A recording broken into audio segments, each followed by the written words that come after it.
Bonjour à toutes et à tous, je suis ravie d'être là avec vous. Ça fait quelques temps que je suis pas venue en live et je viens en live pour vous parler d'argent et vous partager 12 questions à vous poser pour upgrader votre relation à l'argent. Donc bienvenue ici. Si vous êtes en live, vous pouvez poser vos questions en commentaire. Je serai ravie d'y répondre.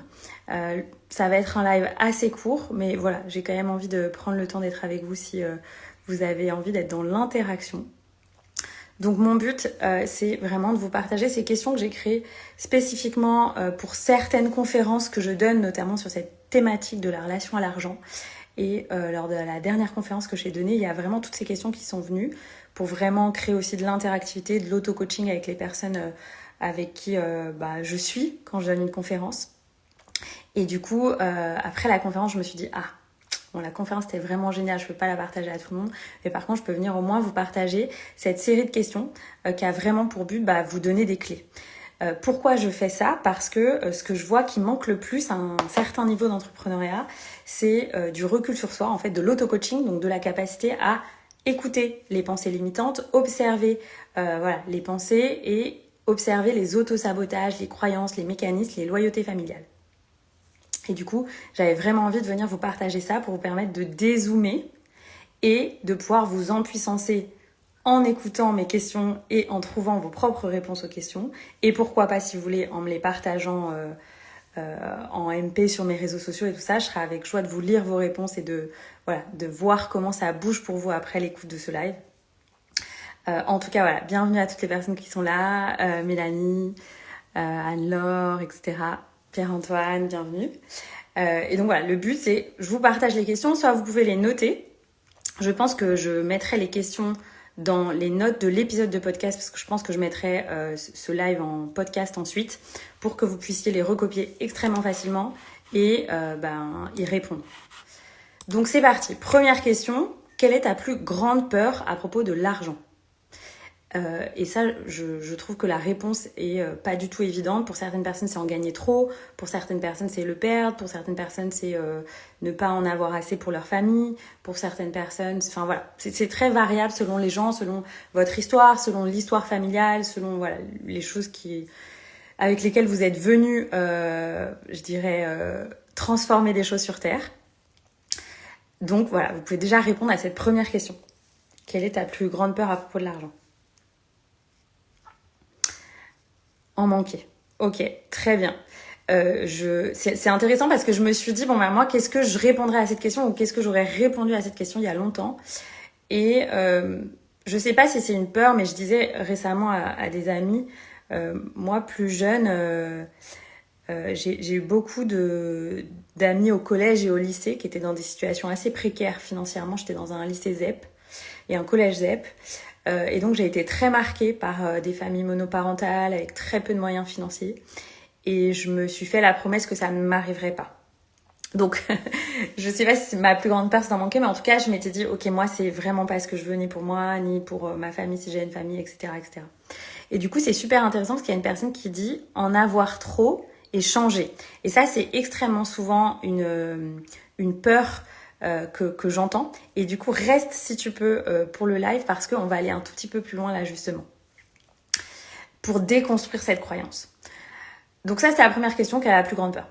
Deuxième question, observer et lister les pensées que tes parents, ta famille t'ont transmis sur le fait de gagner de l'argent et sur les riches. Et du coup, je te remercie, je connais pas ton prénom au cœur de soi, mais du coup, on en vient vraiment à ça. Il semblerait qu'il y ait comme un héritage familial ou peut-être autre lié à ta vie qui te fait croire que quand on devient riche, on va changer. Et sous-entendu, on va devenir une mauvaise personne peut-être. Alors, ça serait super chouette qu'on puisse détailler ensemble, tirer le fil de ta pensée. Peut-être que c'est pas... Ah, merci Cécile.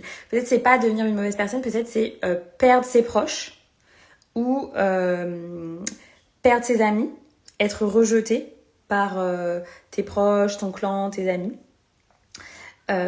Et du coup, voilà, je vous invite à lister toutes les pensées. Pour certaines personnes, c'est ça, c'est devenir riche, c'est mal, les patrons sont des méchants, toutes les personnes qui sont riches sont des personnes mauvaises et qui utilisent mal l'argent, l'argent est toujours entre de mauvaises mains, toutes ces croyances-là, donc que j'enlève de mon champ aurique en même temps, mais en même temps que je l'ai dit, mais voilà, juste pour vous donner des exemples. Il y a bien sûr l'argent, je pousse pas dans les arbres, enfin je me souviens même plus c'est quoi la croyance en français, mais voilà, toutes ces croyances-là. Super, donc ouais, devenir une mauvaise personne plutôt.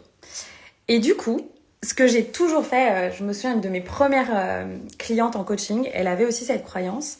Et l'exercice qui m'est venu spontanément, c'était de lui dire, tu sais ce que tu vas faire, tu vas me proposer une liste de personnes riches qui t'inspirent, qui font des très belles choses avec leur argent, et tu vas faire un vision board avec ça, pour vraiment que ça s'imprègne aussi visuellement et au plan du subconscient. Je voulais pas qu'elle me fasse juste une liste ou juste qu'elle me le partage, je voulais qu'elle prenne le temps de se connecter à qu'est-ce que ces personnes-là faisaient avec l'argent et mettre des photos de ces personnes-là et des projets qu'elles créaient avec l'argent.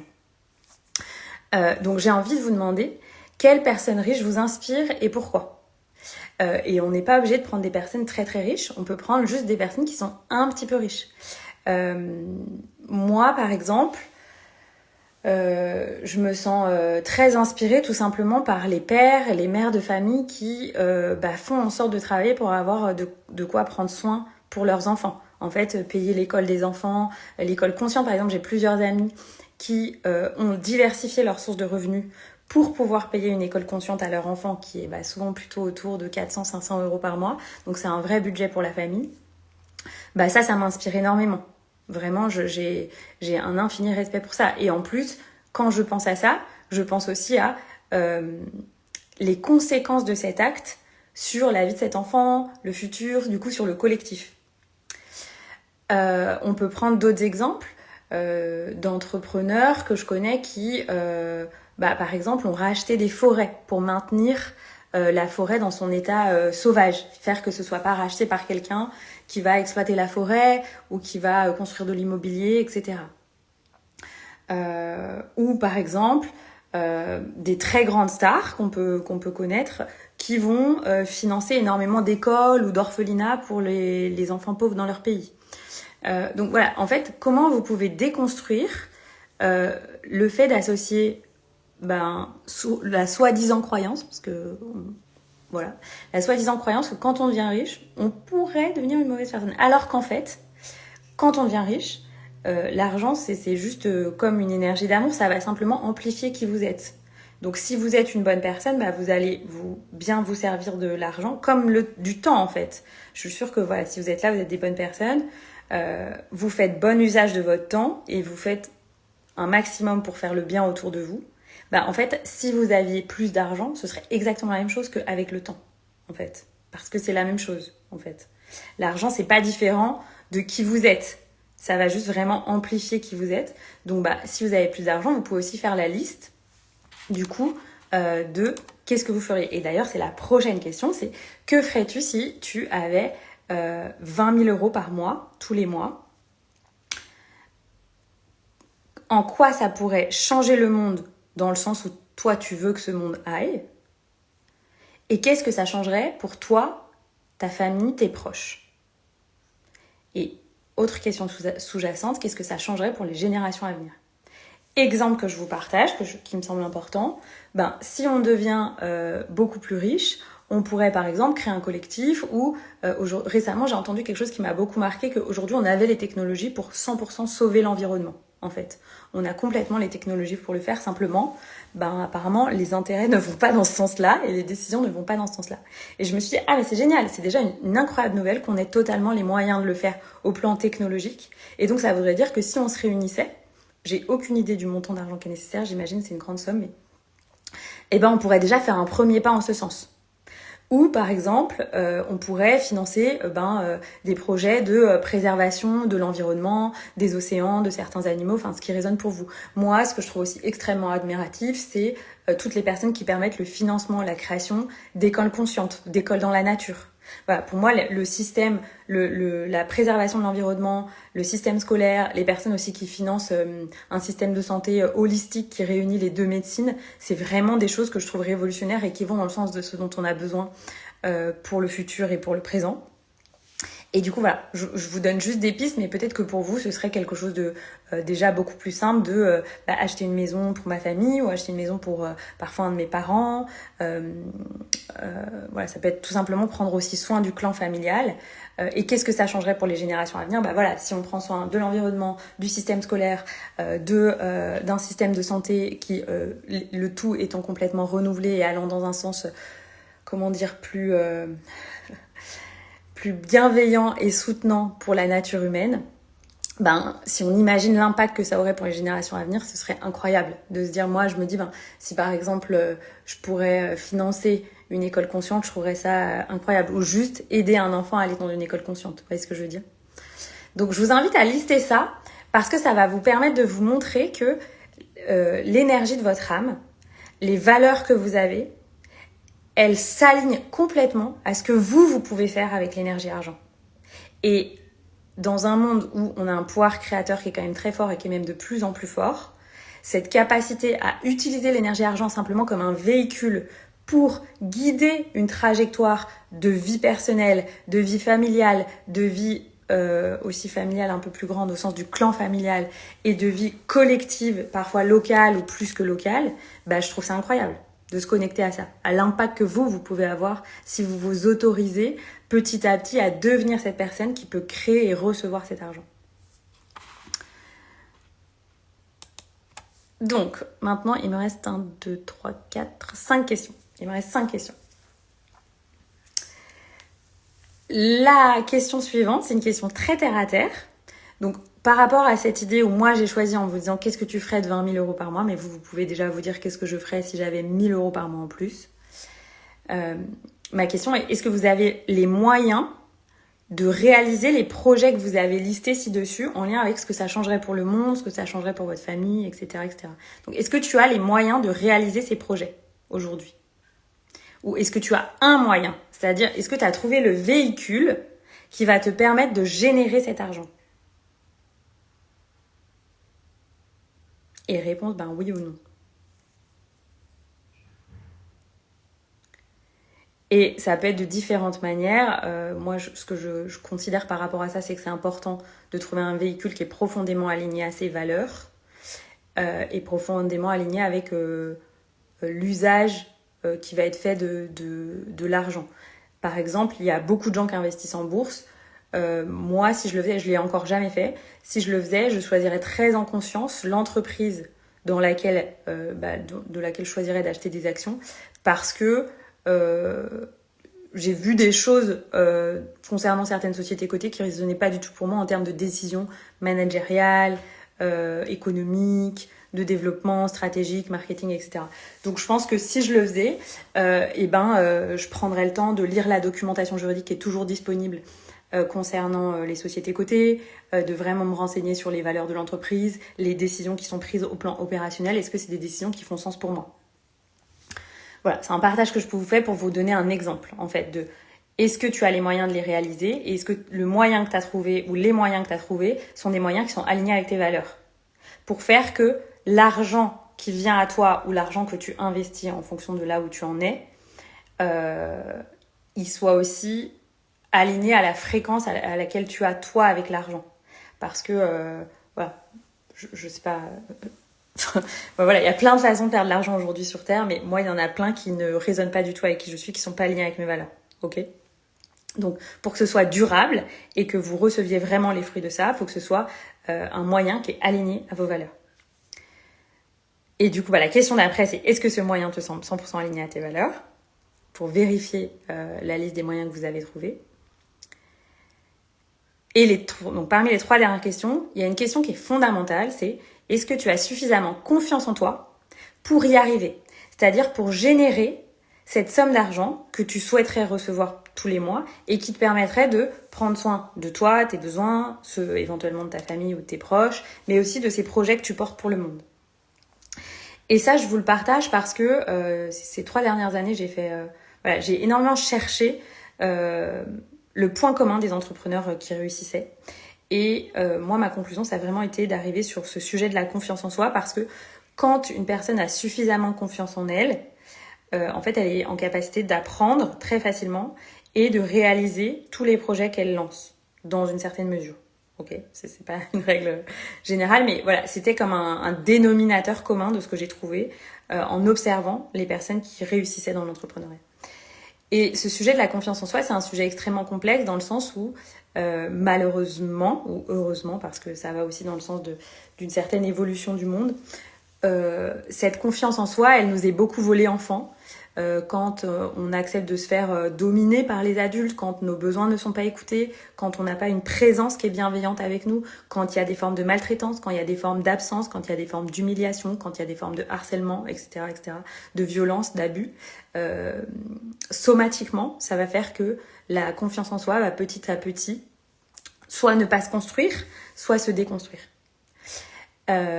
Et donc, pour moi, ce travail de confiance en soi, si là, vous faites le constat que vous n'avez pas confiance en vous à cet instant pour y arriver, et je pense là à une personne que j'accompagne actuellement qui me confiait qu'elle avait peur de ne pas y arriver. Ça arrive, plusieurs personnes d'ailleurs ces derniers jours que j'accompagne qui m'ont dit j'ai peur de ne pas y arriver. Et là, dans ces cas-là, voilà, ça dépend ce qui est vraiment présent, mais je trouve ça très intéressant d'aller reconnecter aux parts de nous-mêmes qui n'ont pas confiance en nous et à la part qui a peut-être un minimum confiance en soi. Et de faire un travail comme ça pour venir renforcer la confiance en soi, qui pour moi ne peut être qu'un travail somatique et qui ne peut pas être un travail où on vous dit si tu n'as pas confiance en toi pour faire ça, fais-le et tu verras, la confiance en soi va se construire.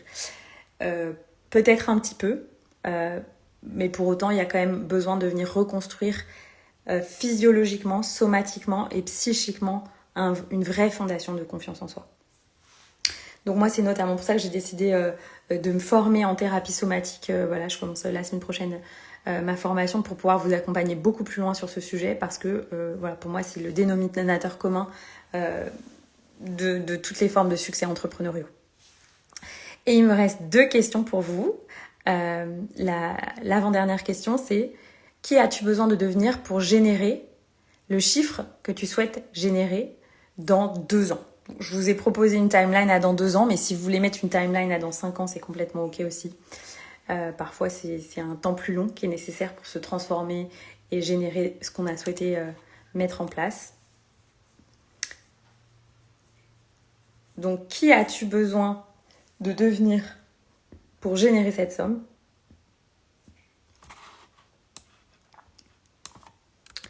Je ne sais pas si vous voulez partager les personnes qui sont là. Je suis ravie de voir les personnes qui se connectent. Céline, Hélène.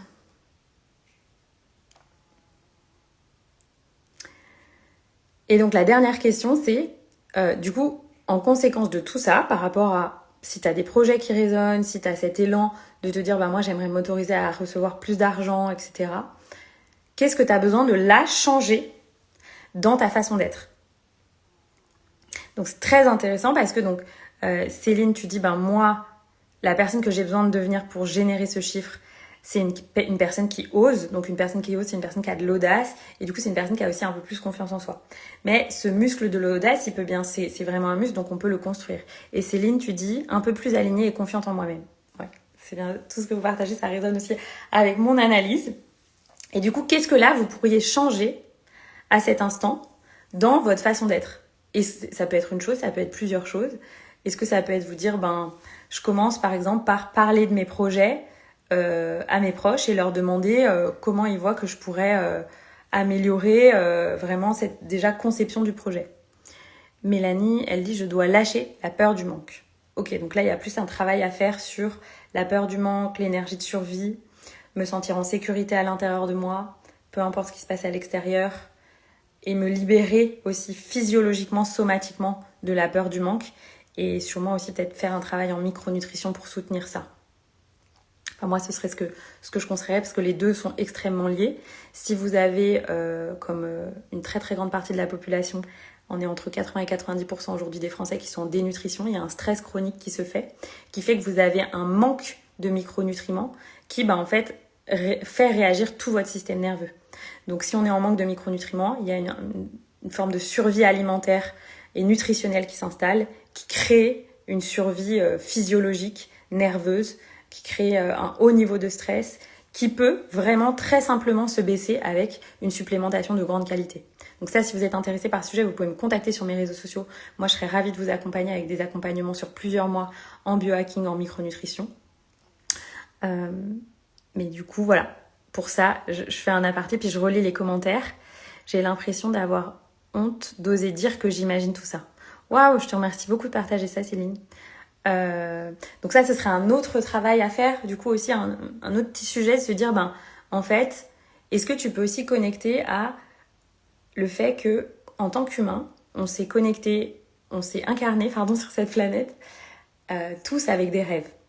Certains communs, d'autres différents. Et que, en tant qu'âme, tu viens déposer tes rêves sur cette planète. Et que donc, si tu portes ces projets, c'est que Dieu, dans le futur, il sait que tu peux les réaliser, ou tu les as déjà réalisés. En fonction de, voilà, il y a des rêves qu'on a qui ne sont pas tous faits pour être réalisés, mais en tout cas selon moi. Mais si tu portes ces rêves, il y a une part de toi qui connaît le chemin pour les réaliser. Et du coup, ce serait intéressant d'aller voir si la honte que tu portes, c'est une honte d'auto-jugement envers toi, où tu te dis qui suis-je pour me permettre de, mais qui souvent vient d'une projection dans l'enfance, de gens qui t'ont jugé, de pour qui est-ce que tu te prends, ou si avoir honte du jugement que les autres te partageraient si tu partages tes projets. Et donc ça, ce serait encore autre chose, tu vois, d'aller voir plus dans le présent la peur que tu as, de vivre une forme d'insécurité et de jugement, mais qui est complètement humain. C'est quelque chose que je crois on partage tous, la peur du jugement, ou pour beaucoup de gens, c'est complètement normal. Donc voilà, ce serait des pistes de choses à aller déconstruire. Je ne sais pas si déjà ce que je t'ai dit, ça a pu nourrir déjà de te remettre dans ton centre, en fait, et de te dire qu'on vient tous créer quelque chose sur Terre. Pour certains, on vient créer des enfants, d'autres, ils créent des projets, certains, ils font les deux. Voilà. Chacun crée quelque chose et ça fait une forme de symphonie qui va donner sens et qui donne déjà sens à tout ce qu'on vit aujourd'hui sur Terre. Voilà, je vais récapituler toutes les questions, je pense que ça peut être très intéressant. Donc première question, c'était, quelle est ta plus grande peur à propos de l'argent ? Deuxième question, c'est pas tout à fait une question, mais c'est, fais la liste de toutes les pensées que tes parents ou ta famille t'ont transmises sur le fait de gagner de l'argent et sur les personnes riches. Ensuite, troisième question, quelles sont les personnes riches qui t'inspirent et pourquoi ? Tu peux faire la liste du coup des projets qui t'inspirent sur la façon dont ces personnes utilisent leur argent. Quatrième question, que ferais-tu avec, moi je vous ai mis 20 000 € par mois, mais peut-être vous pouvez mettre le chiffre qui vous semble accessible pour vous. Vous pouvez mettre 5 000 €, 10 000 €.